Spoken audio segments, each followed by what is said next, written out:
Good evening and welcome to Beyond the Scoreboard. I'm Rick Horrow.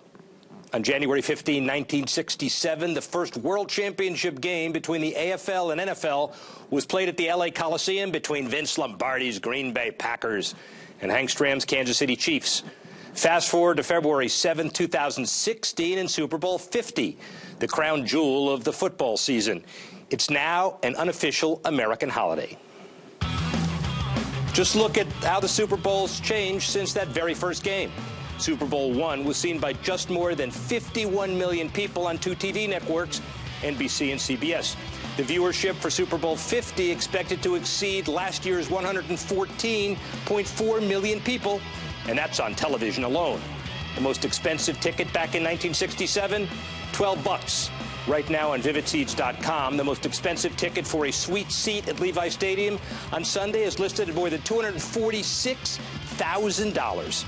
One of the highlights of the Super Bowl, the commercials, the cost of a 30-second spot during the first big game, $42,000.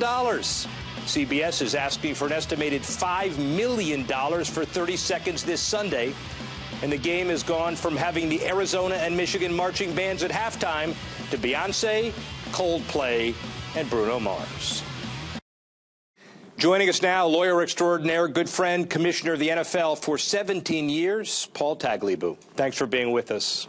Doing very well, thank you. Congratulations, by the way, first, for your appointment to the Knight Commission on Intercollegiate Athletics. Obviously, a big honor that you should be very proud of. Well, it's an important thing that they're addressing college sports and academics, so I'm pleased to be part of it. So I'm walking through the NFL Experience yesterday, by the way, one of your creations, and I stumble on the Paul Tagliabue wing of the Hall of Fame exhibit. I got a cell phone picture of it right here. Did you know you have a wing named after you? No, but I'm glad to know it's there. I hope it's for kids. The revenue, the stability, the labor piece, all very important to the history and growth of the NFL. Tell us what you're personally most proud of. Well, I think it would be the agreement with the Players Association that brought stability and brought a good, productive relationship for the game, after 10 years of combat during the 80s.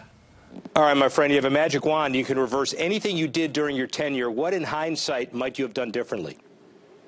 Well, I think we would have kept more teams where they were. We would have had a little less team movement. You're still seeing the aftermath of the Raiders and Rams moving out of L.A. with the recent decision, for the Rams to go back to the L.A. area. So, I think if we didn't anticipate an issue, it was that issue. We should have been ahead of the curve, not behind it.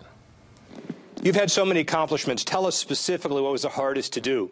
Leading Georgetown in scoring and rebounding when you were their top center in 1961, promoting and sustaining labor peace, or getting your 32 bosses, the owners, to agree on anything. Well, I think the hardest thing is to, strike the right balance between tradition and change, continuity and change, tradition and innovation. Those things those are the difficult issues, and that's one of the issues we had with the Super Bowl. How much should it change? How much should it remain the same? But I think when you have something as successful for so long as the NFL, you have to be open to innovation, but you can't throw away the traditions that make it great. All right, let's segue into the Super Bowl specifically. 1989, first Super Bowl season with you as a commissioner. Reflect back on what it was like then and how it's changed now. Well, I think it was coming out of the decade of the 80s, the Super Bowl had suffered, as had a number of things, from the strike in 82, the players' strike in 82, which had canceled, I think, 7 games, the replacement game, so-called, in 1987. It was a period of instability. There was a lot of litigation. And, Pete Rozelle was the first to tell me that they'd lost some focus on the game itself, and that included the Super Bowl.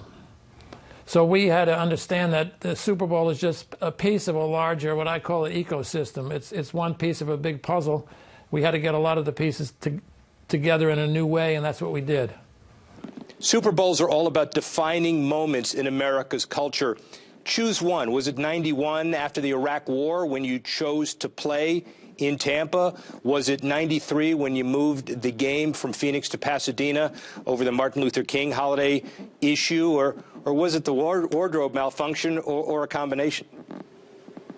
It was a combination of all those games, plus the game after 9/11, where the Patriots, where we had to move the game in New Orleans, and the Patriots won, or it was another game involving New Orleans, the Saints win in 2010, which showed that the city of New Orleans was back after Hurricane Katrina.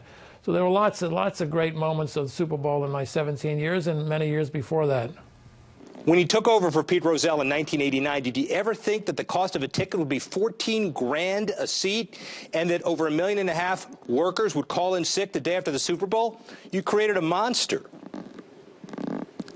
Well, I think that most of all the players and the coaches create the monster because they're the ones who create the extraordinary entertainment that the Super Bowl is. You know, it's the greatest show on earth, and it seems like the last 10, 15 years have been phenomenal in terms of the competitiveness of the games and the upsets, like the Giants win over the Patriots if the Patriots went undefeated. So it's the drama of the game and the talent of the players that account for the $13,000 ticket. You talk about the game domestically, but what about the growth of the international game? And the Super Bowl is the tip of the spear around Europe, Africa, Asia, everywhere. Define where NFL International is going. Well, I think that's been very successful in London, obviously, and I think it can be successful in other parts of Europe as well, including Germany, first and foremost. I think Mexico is an area where the league has already got a great following. And, you know, I was in New Zealand and Australia for 2 weeks, just got back.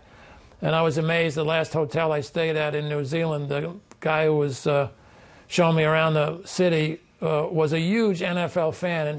And he talked more about the Super Bowl than I have in the last 6 months, because he was naming the MVP from most of the games of the last 10 or 15 years. This was a fellow who had grown up in the Polynesian Islands and knew all about some of those great players from Samoa, but he knew just as much about the Super Bowl MVPs like Tom Brady and Peyton Manning. We know how big the Super Bowl is. How much bigger can it get? Is it too big now, and is it growing to be too big? Well, I don't think it's gotten too big. I think the nation gets bigger and bigger. We have almost 350 million people now. That's a lot more than we had when the Super Bowl I was played. And the audience, as I said, it's not just about sports. It's about life. It's about upsets, and it's about surprises. But most of all, it's about competing at an extraordinary level and succeeding. So I don't think it can get too big. The key is to make sure that the focus remains on the game, and that's what Roger Goodell and the others have done so well in recent years. Let's talk about your trip to Super Bowl venue every year. Get there 8 days, 9 days earlier. Your staff basically has all the work done. Do you see your trip as a vacation, a coronation, or a week of crisis management?